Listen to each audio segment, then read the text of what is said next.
కశ్మీర్ అభివృద్ధి మీద, మన హిందూ యాత్రికుల మీద, తమిళనాడు నుంచి, మహారాష్ట్ర నుంచి, కేరళ నుంచి, యావత్ భారతదేశం నుంచి హిందూ టూరిస్ట్ అక్కడ పోతే వాళ్ళ మీద జరిగిన దాడి. యాదికుందో లేదో, ఇజ్రాయెల్ టూరిస్ట్ మీద దాడి జరిగితే హమాస్ వాళ్ళు వాళ్ళ మీద పడితే పరిణామాలు అనుభవిస్తున్నారు. దేశంలో ఉన్న ప్రతి దేశము మనకు సపోర్ట్ ఇస్తుంది. దీని పరిణామాలు చాలా సివియర్గా ఉంటాయి. అదే కాదు, పోయిన వారము నేను 14 ఎంపీలు అక్కడ పోయినాము. గుల్మర్గ్ ఇటువంటి ప్రాంతమే ఎంతోమంది టూరిస్ట్ చూసినాము.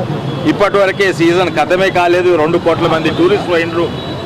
మొన్ననే లక్ష్మణ్ గారు కూడా 30 మంది ఎంపీలతో అక్కడ పోయినరు. ఎంతోమంది టూరిస్ట్ చూసినాము.